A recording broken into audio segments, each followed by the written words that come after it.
Greetings, Tony Mobley here, and welcome to Conversations with Tony Mobley. And we're back. We're back with a new episode of Conversation with Tony Mobley, and happy to have you here. On Conversations with Tony Mobley today, we are having a conversation with Dr. John Eaves. Dr. Eaves, thank you so much for being here today. This is episode 46 of Conversation with Tony Mobley. Why are we here? We are here because life has provided me the opportunity to have real conversations with real people. Today, we are having a conversation with Dr. John Eaves. My hope is that after this conversation, that you know him much better. First, I want to thank my guest, public servant, Mr. Bill Davis, for our conversation last Wednesday. And I want to thank the team behind Conversation with Tony Mobley. So we are here to have real conversations, and we hope to help others with these conversations. But I need your help. I need you to register on my website. And this is important, and it's really important tonight. ConversationwithTonyMobley.com is our conversation portal, and we call that chat Mukana. It's a Mukana chat. And why am I pushing you to my website? I'm pushing you to my website so that you can participate in this conversation tonight. So you can go there, ask your question, and the participants in the conversation will have an opportunity to vote your questions up and down. So I ask you to go to Mukana on the website, register, so that you can participate in the conversation. And if you like this conversation and past conversations, we ask that you like and subscribe. So set the bell to all notifications to be reminded of all upcoming conversations. And so here we are, and we have Dr. John Eaves with us today. Thank you, Dr. Eaves, for being here so much. My pleasure. I'm looking forward to the conversation as you so aptly described your show. So I'm looking forward to it. So thank you so much, Tony. Well, we're going to start with the very first question, and it should be an easy one for you. Who is John Eaves? Well, that is a straightforward question. And I'm a father. Anyone who spends 5 minutes with me knows that I love my two young adult children. Tony, my son, is a graduate of Morehouse College, and now he's studying graduate school at Duke University. And my daughter is a senior at North Carolina E&T, and she soon will be at Morehouse School of Medicine. So proud of my children. Yeah, proud of my children. So I'm a father. I'm a small business owner. I'm an educator by training. I mean, I've been teaching at colleges, universities across the country, served as an administrator at many colleges across the country as well. Currently teach at Spelman College. I'm a small business owner. Work with high school students and provide international experiences for them to travel abroad. Very, very proud of that. And that was born out of my experience professionally as a regional manager of the Peace Corps. Did that for 7 years, worked with Americans in the Southeast to go abroad to spend 2 years in developing countries around the world, and have a political career as chairman of Fulton County, and of course now aspiring to be Secretary of State. So I think my life is kind of summed up as service and leadership. And in some respects, I'm just an ordinary person, but just have a lot of determination inside of me. And my greatest satisfaction is seeing people smile as a result of work that I do. That's fantastic. Thank you for sharing that. What lessons have you learned from your parents that you're currently using today? Great question. So very fortunate to have great parents. My father's deceased. He passed away 30 something years ago. And even though it's been a while, I think about him every day. My dad is my head, and my mother, who's one of the most kind people on the planet, she's my heart. She's still living, 82 years old, retired librarian from the Duval County school system in Jacksonville, Florida. My father was an educator, graduate of Morehouse College, and taught at Edward Waters College and HBCU in Jacksonville, and was an academic dean. Died prematurely with a stroke 30 something years ago, basically the same age that I am now. And when he died, I was 27 years old. I thought he was an old man, but he definitely was in the prime of his life. So my parents, though, my mother taught me kindness, teaches me kindness. My dad said something really interesting to me, Tony. He was a true academic. He said the mind is a muscle. And just like you like to play sports and lift weights and train and be good physically, you can train your mind. He was a product of Benjamin Mays, former president of Morehouse College. And he just was a person who really taught me the value of being a thinker, being thoughtful. And so my mother taught me kindness, teaches me kindness, and my father taught me a lot about thinking and using the mind. Very cool. Thank you. Thank you so much for sharing that. And now we're going to talk about another family member. Can you talk about the influences of your beloved uncle, A. Reginald Eaves? So when my father passed away, my uncle Reginald almost became like a surrogate father for me. He was always big uncle in our family. Reginald Eaves was one of the most charismatic people that I knew, and he was a true fighter. He was a fighter at Morehouse College, and he was called Mr. Civil Rights. And he was in the class of 1956, one of the most distinguished classes of men to graduate from Morehouse. In that class was Maynard Jackson and Otis Moss and a guy named Willie Flash Davis, Jim Maddox, who's a former city councilman in Atlanta, Reginald Eaves, just to name a few. And it was something special that happened in that class in terms of the synergy of men who were tutored by Benjamin Mays. And while at Morehouse, my uncle was very heavily involved in civil rights and was basically run out of town after he graduated. Ultimately got into law enforcement. He was in Boston, Massachusetts. And his best buddy at Morehouse was Maynard Jackson. And when Maynard Jackson ran for mayor in the early 1970s, Reginald left Boston, came to Atlanta and helped him out with this campaign. When Maynard Jackson won, Reginald Eaves went back to Boston and was a part of the penal institution in Charlotte County, Boston. And Maynard Jackson had a problem with the police chief, John Eaves. Police brutality was a big problem in Atlanta in the early 1970s. It was nothing for police officers to beat up and kill Black men in Atlanta. And so Maynard Jackson had a problem, how to get rid of this man who was basically tenured as a police officer, police chief. So Maynard Jackson created a position called Commissioner of Public Safety.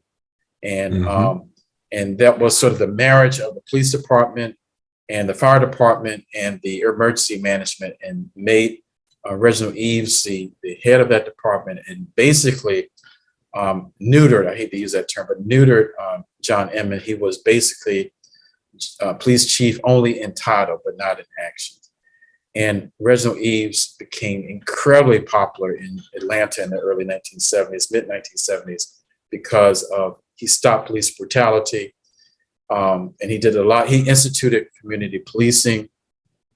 He was one of the founders of something called NOBLE, the National Organization of Law Enforcement Executives. And when I came to Morehouse, of course, we were there about the same time. He was a very popular man in Atlanta. Tony, man, I would go around and I would say, my name is John Eaves. I'll meet people in Atlanta.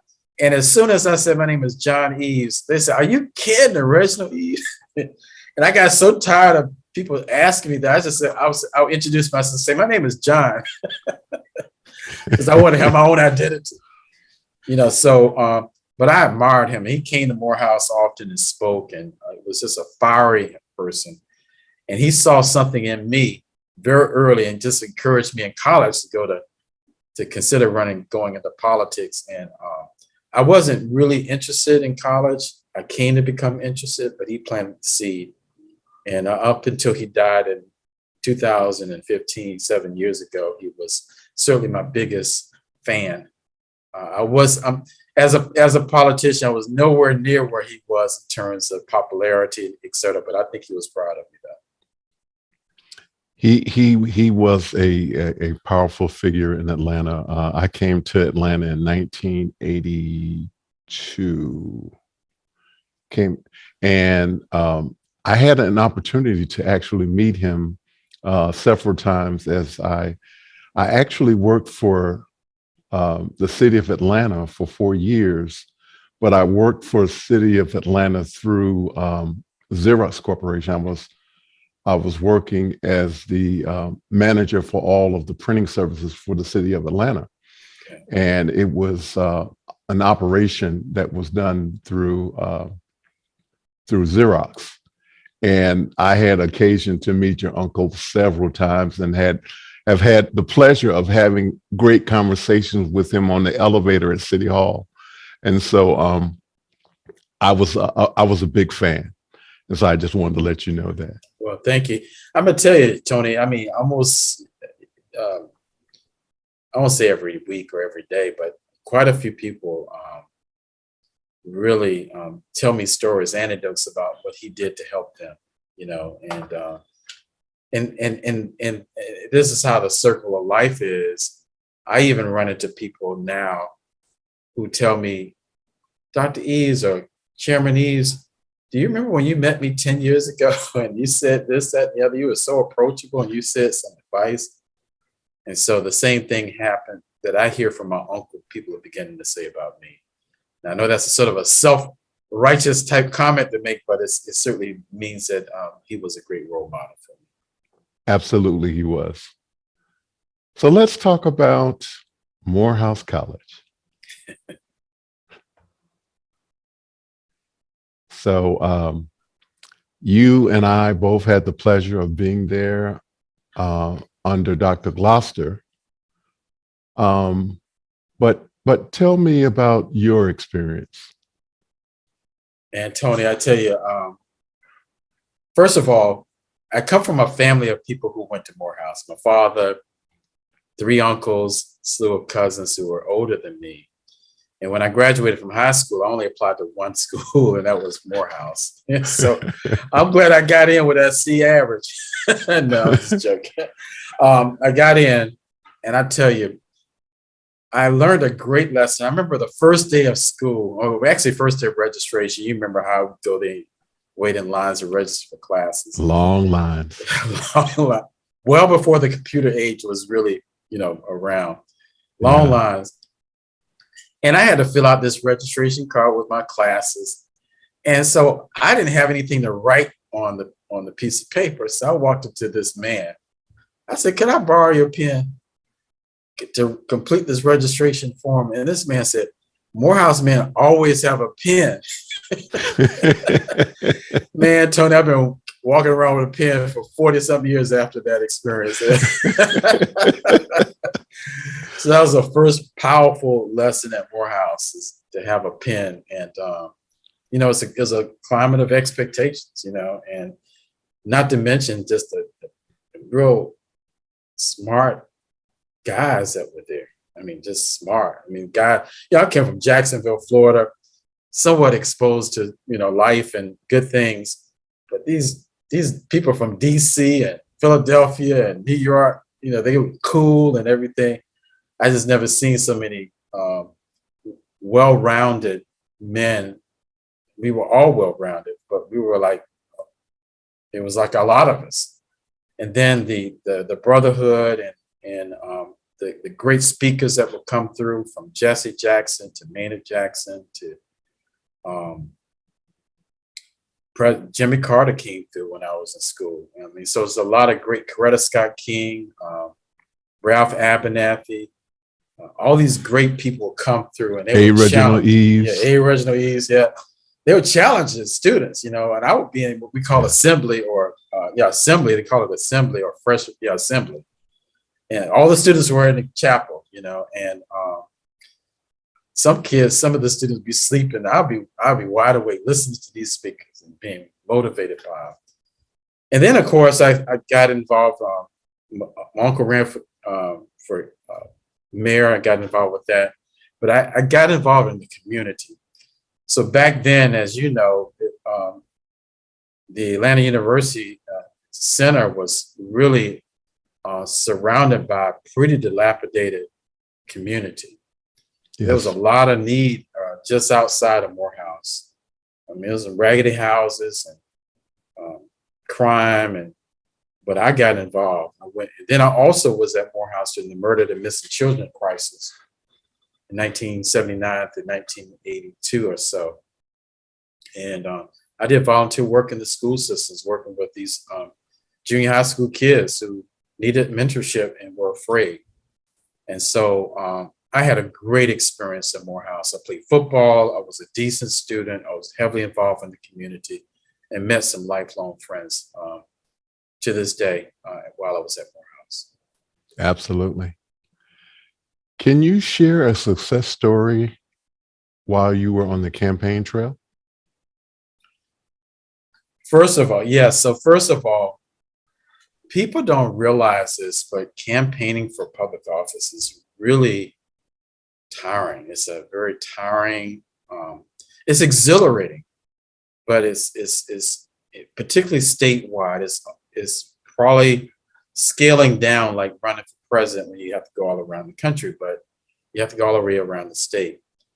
And I think the best success story that I have experienced is, I guess, one of two things. Hearing the fighting spirit of local people who are addressing issues of voter suppression in the local communities.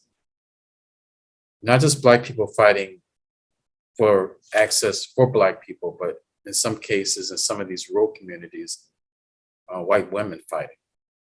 And that's been very reassuring to me, even with the larger issue of voter suppression happening in the state.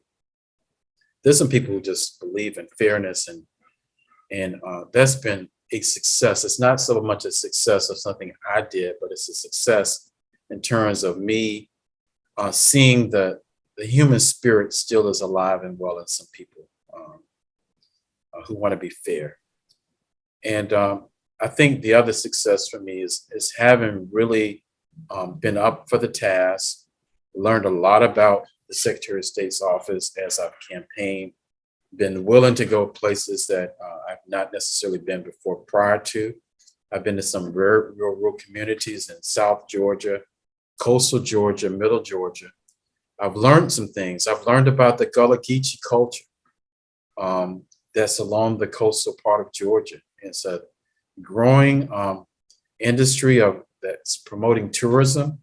There's pride among people who are descendants of Africans from West Coast of Africa who came here to be enslaved, and they maintain some of their Africanisms and small words that are still used, as well as foods that are eaten and prepared. That's been phenomenal.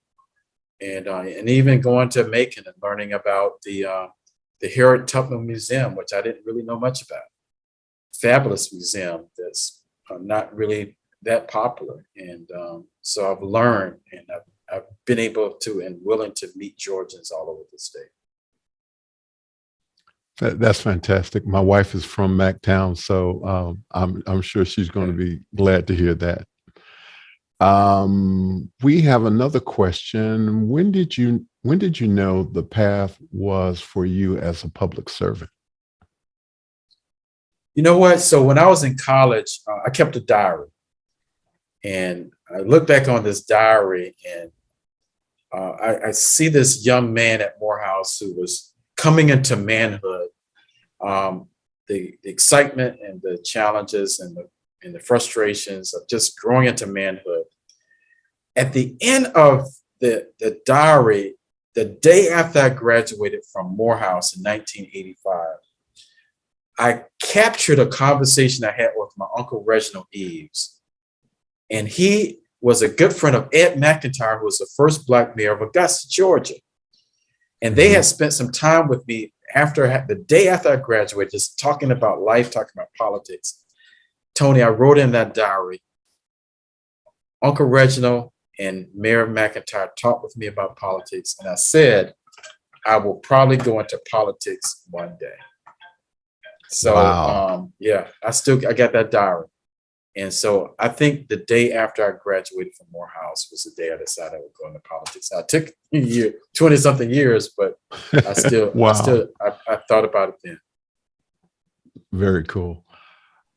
We have a question from Clark Lopez Waterman from Astoria, New York. And the question is, how is it to be in politics in this day and age?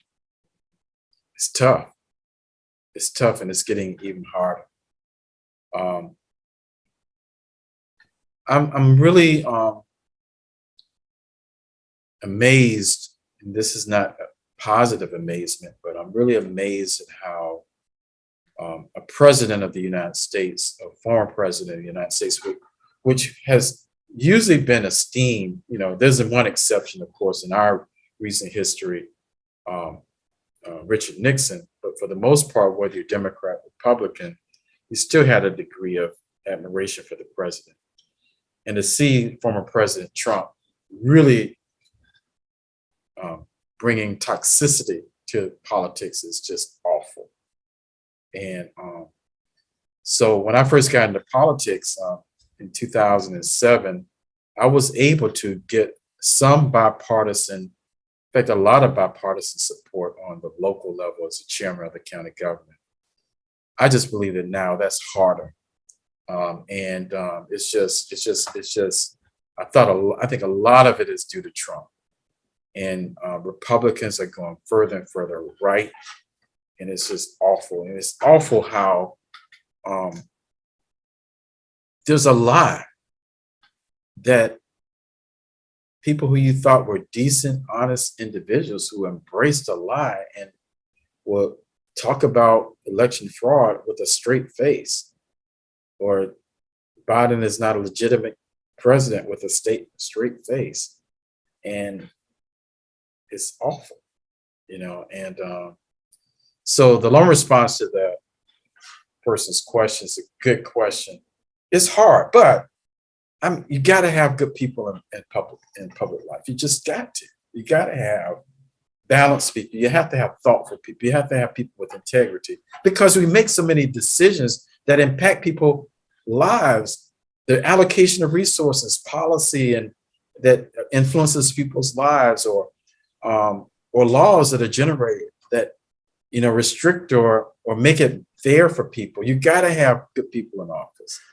And so I remember, in fact, one other word or two about my uncle Reginald. I was involved in the community about doing community work 20 years ago, and he saw me doing it. He said, "John, what you're doing is great, helping the homeless with your soup kitchen and all this other type of stuff through a faith institution."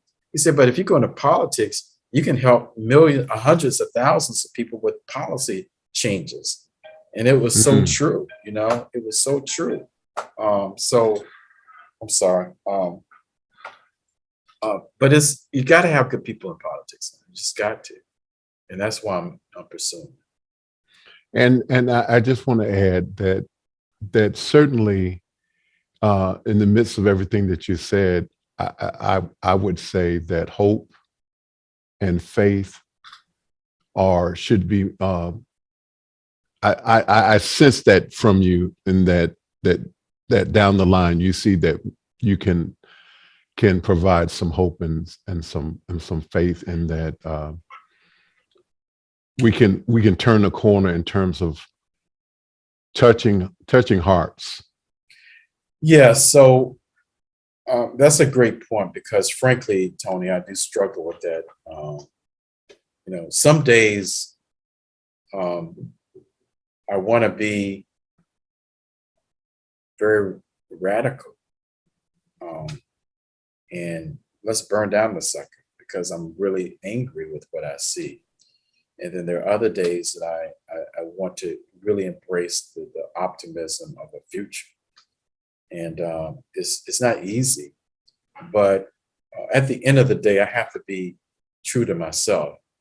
And I am generally optimistic. I'm generally very hopeful.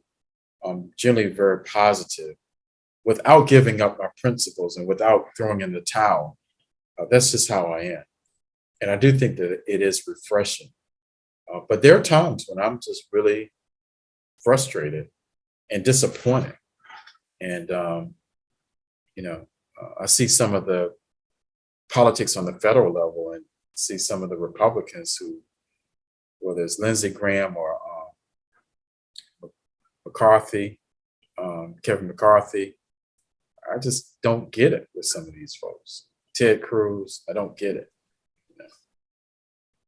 Well, I'm going to say this, and forgive me for going in this space.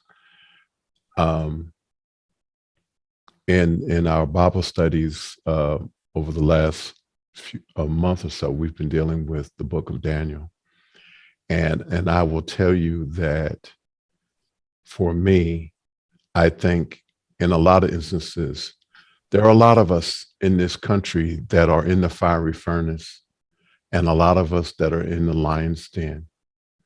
And it's tragic that we are in the fiery furnace, and it's tragic that we're in the lion's den. But the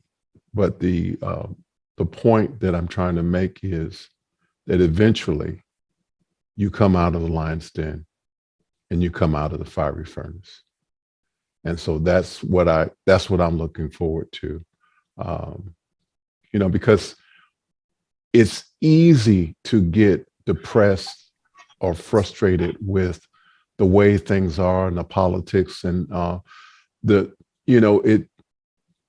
is a need or a desire for a heart transplant, and some of these individuals that are talking points in the world today.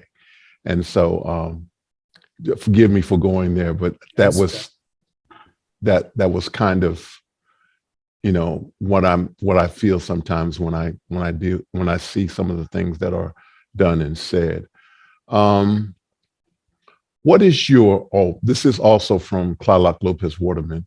What is your defining theme for your public service?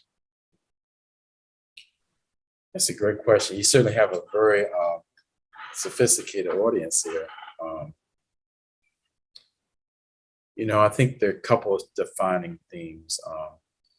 I'm a product of the 70s, and this is an era where you had cartoons and superheroes. And for whatever reason or another, there was this superhero called Underdog. Oh, yeah. Underdog. I don't know why I like Underdog.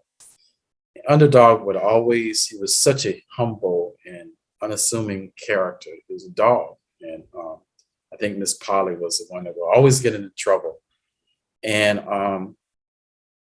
Underdog would have this ring and get a pill, and he'd bust out and become Underdog. And Underdog would be the savior, but Underdog was I sound like an academic here, but he was a personification of an underdog. And he overcame that underdog status and was victorious. And so,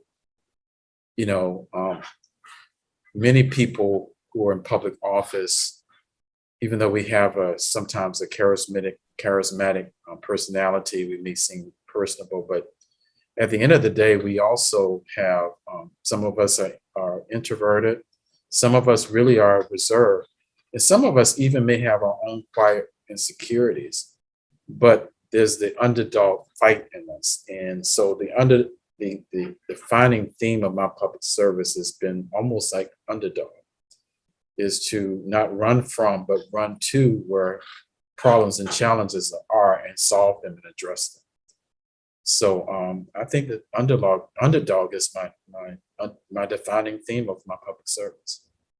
Now, those of your audience who are young and they have no idea what I'm talking about. No, they don't. But they can look him up on YouTube. They can look him up on YouTube. Yeah. So we have a question from Aaron Husledge. And he says, if you're elected, how do you plan to restore the status of the Secretary of State office in Georgia? That's a great question. So Georgia has become the epicenter of this whole issue of voting. And on the one hand, it's the epicenter in terms of one person who used his office to do what he was supposed to do and resisted the ultimate pressure from the President of the United States to find votes illegally and overturn the election. So across the country, many people know the name Brad Raffensperger because of what he did not do, which was really what he was supposed to have not done, but it still took character and strength to resist. So that's the good news. The bad news is he really has been very political in his position ever since.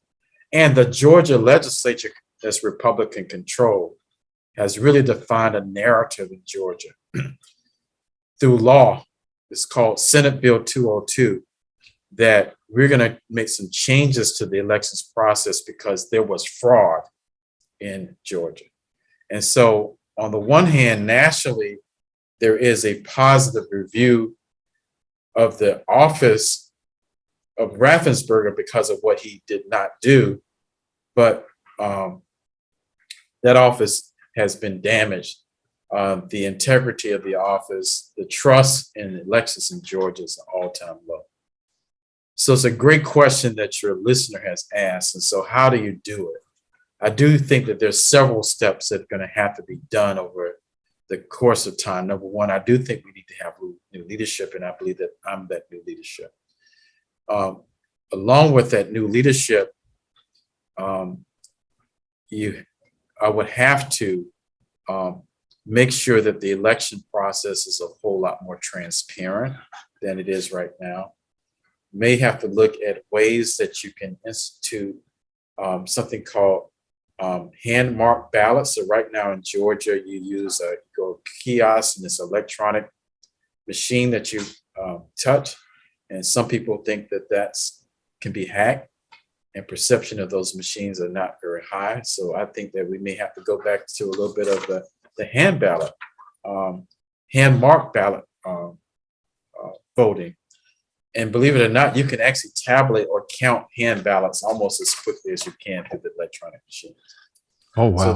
So that's the first thing, is maybe some sort of hand ballot process so that it can be, so you can do an audit. It's easier to do an audit of this. So you can actually recount a sample of votes to make sure that the sample that you audit is no improprieties, or you do the whole voting recount. We may have to do that in Georgia because trust is that low right now. Then we're going to have to do some things on the back end, maybe do some audits of the elections on a local level so that people can feel that their vote indeed was counted. Inviting the public to be observers of the whole process. You have to control it in a way that people are trained, and they are not there to intimidate, but you may have to have a degree of access so people can watch and observe and make it a more transparent process. And then lastly, as Secretary of State, I'm a Democrat. I support democratic values. I'm for the underdog. However, as Secretary of State, I believe that position is the most non-political of all statewide positions, such as governor and lieutenant governor. you should really be a person who makes sure that voting is accessible to everybody and anybody, Black, white, Democrat, Republican. And that's how I'm going to be. I'm going to say anybody who wants to vote and is eligible to vote should vote. And I'm going to make sure that they can and let the chips fall where they may. So Fantastic. that's the position I want to play. And so I think that those series of steps that I outlined, and then just constantly stating that this is a non-political position. Again, I'm a Democrat, but when it comes to voting, everybody should be able and feel comfortable that I'm going to be fair, and I'm going to let everybody vote regardless of their partisan affiliation, regardless of their race or whatever.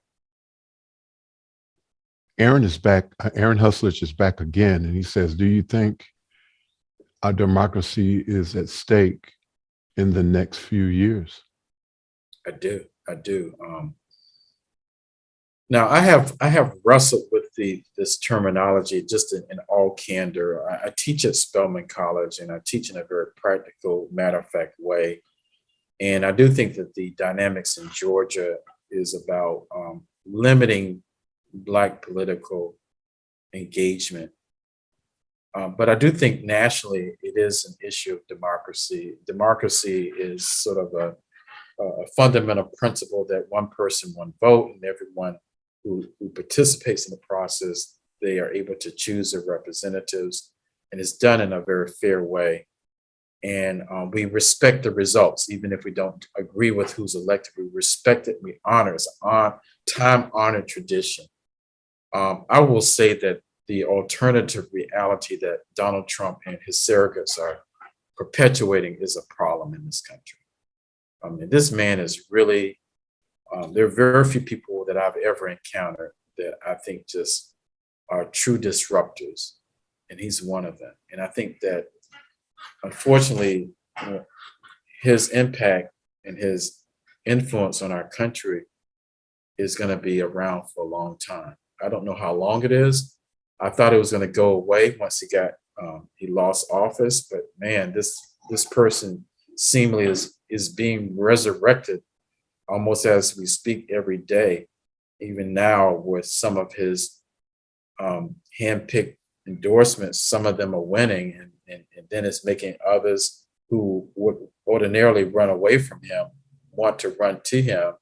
And it seemingly is beginning to catch fire right now.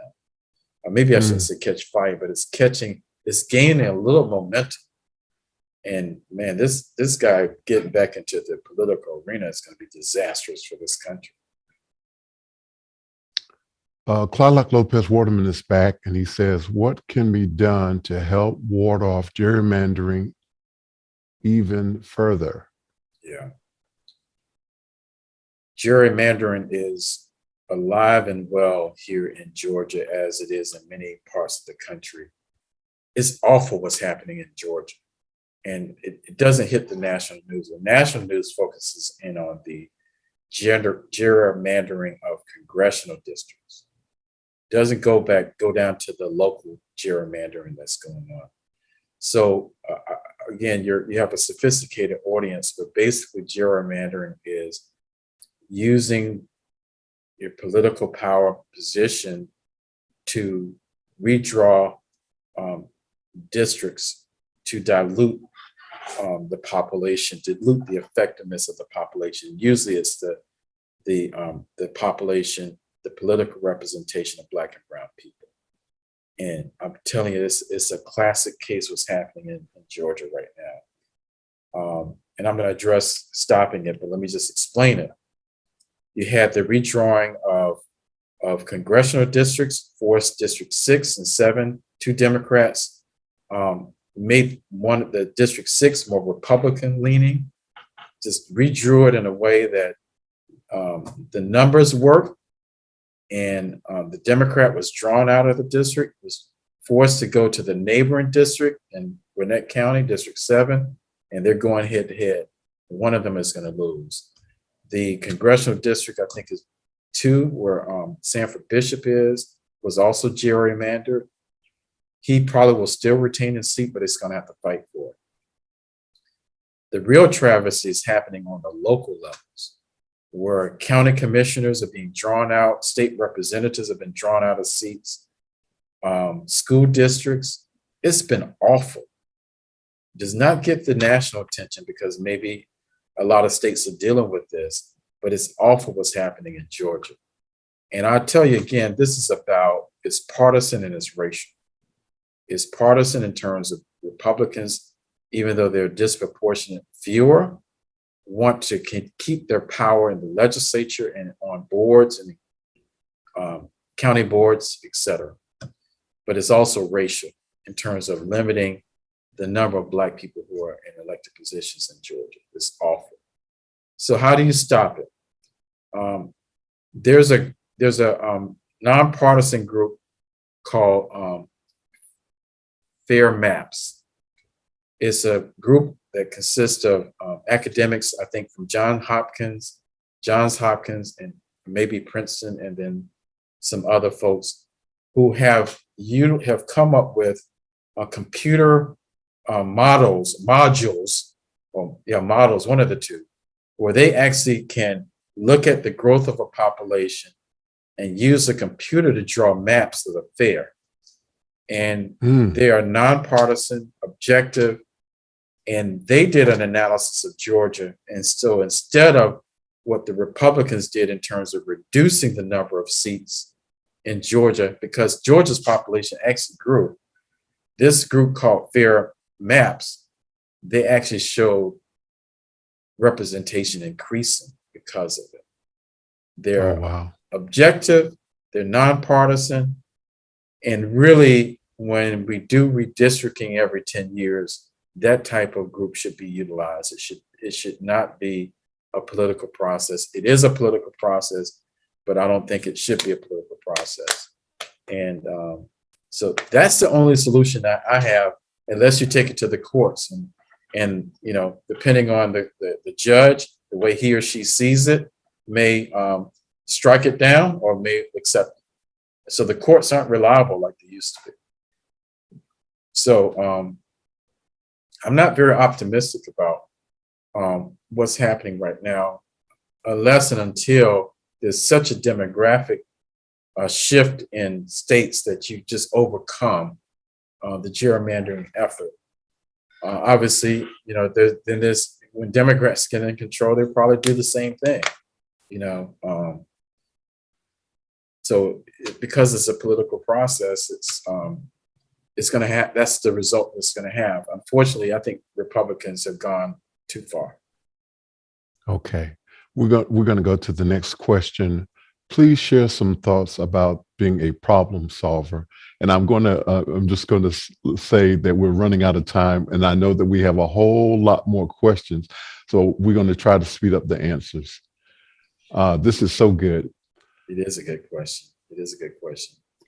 So I think the ultimate compliment to me as a politician, a public servant, was that I'm thoughtful. And problem solving, to me, it's a classic within the political arena, or being a leader. You're really, at the end of the day, a problem solver. Unfortunately, a lot of politicians are not problem solvers, or they only resort to activism type strategies to solve problems. And when I say activism strategies, get in front of a TV camera and make a bunch of noise, that doesn't always yield a result.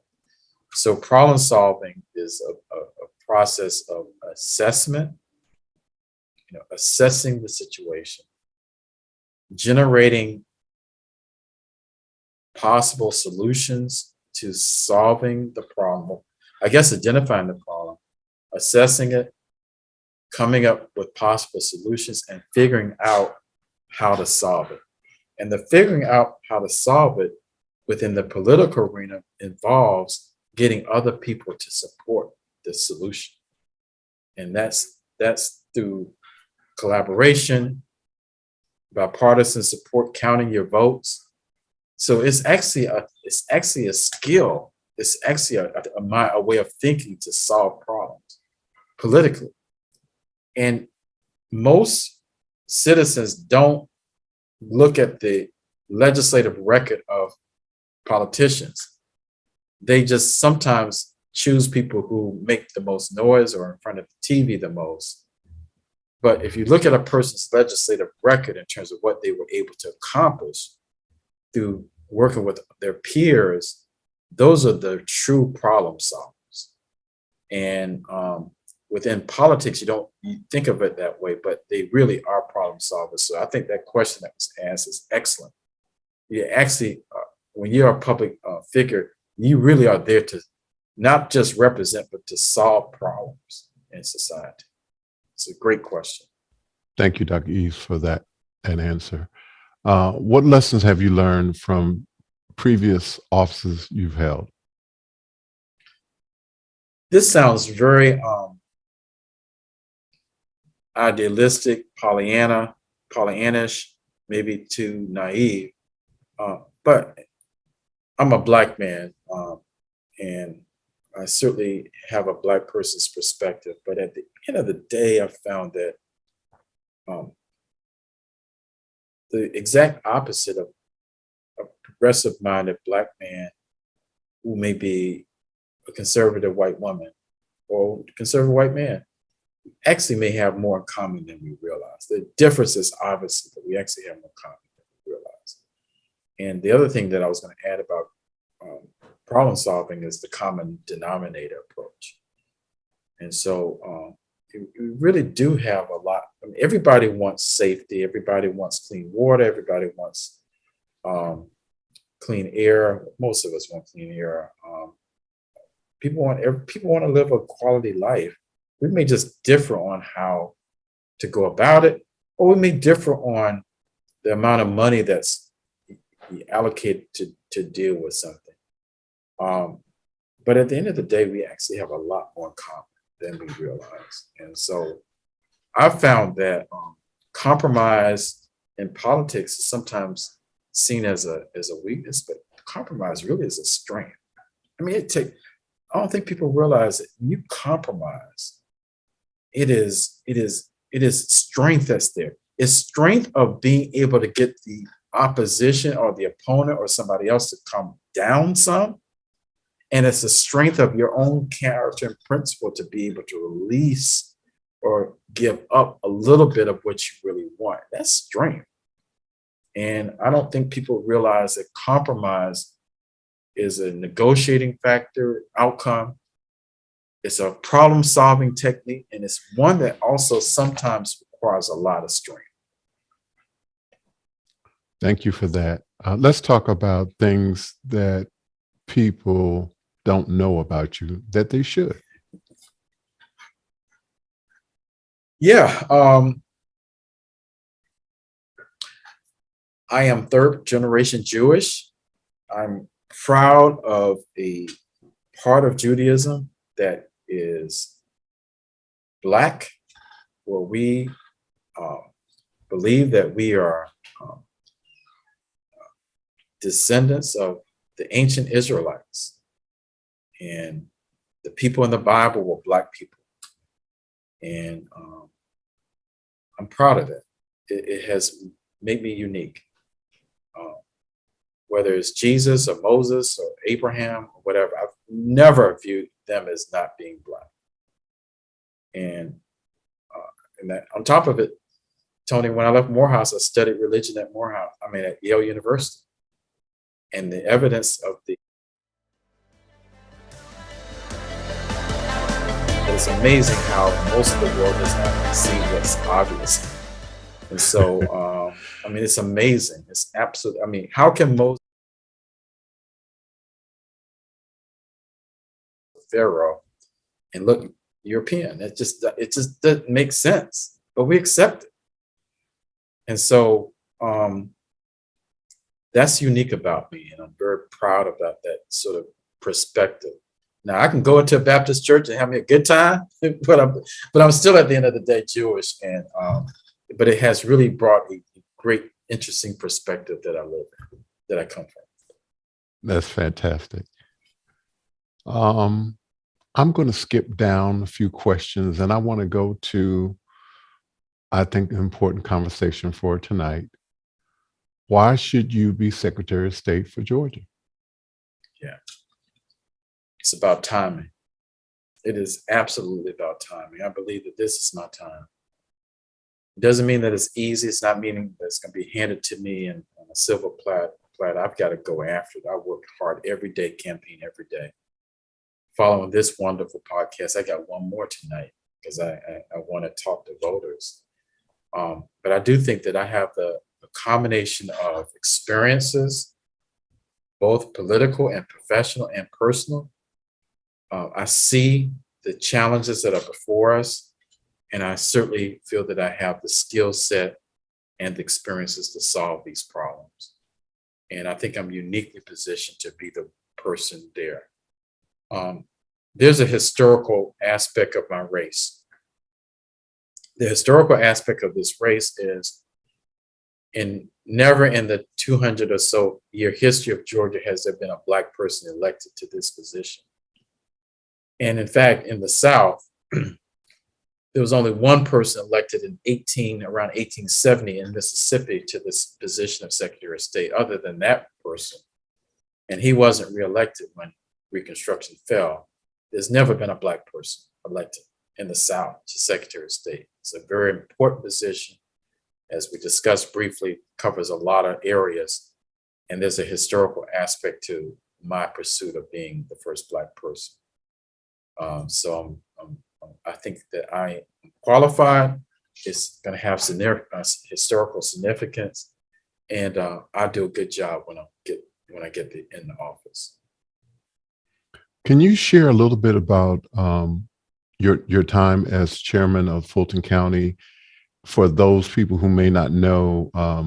Because there are people that watch Conversation with Tony Mobley that are all over the world.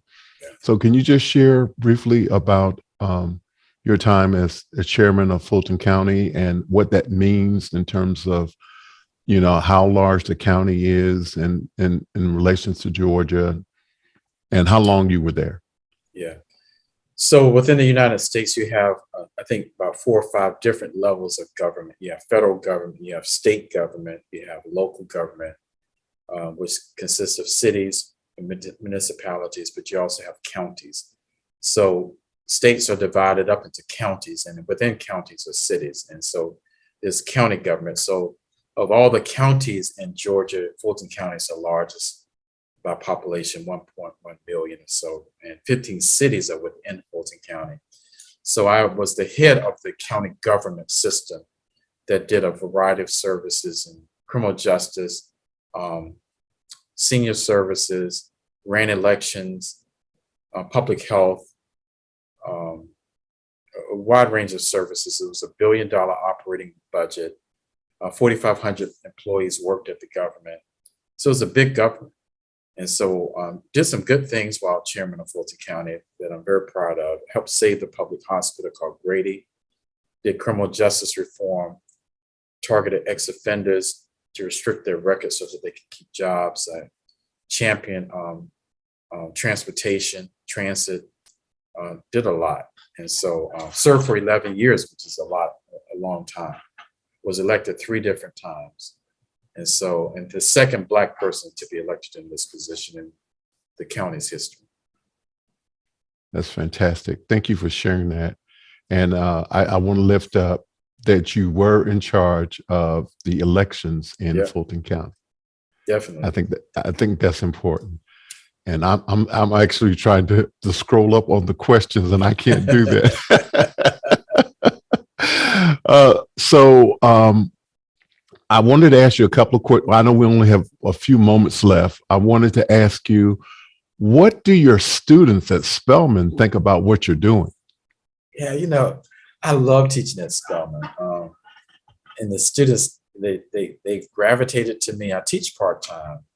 They see my passion. Many of them want to go to public office. Many of them want to go to law school, public policy. They ask me to write letters of recommendation. I make the classroom come alive in talking about politics. And they're excited about this quiet talk around campus. Dr. Eaves is running for Secretary of State.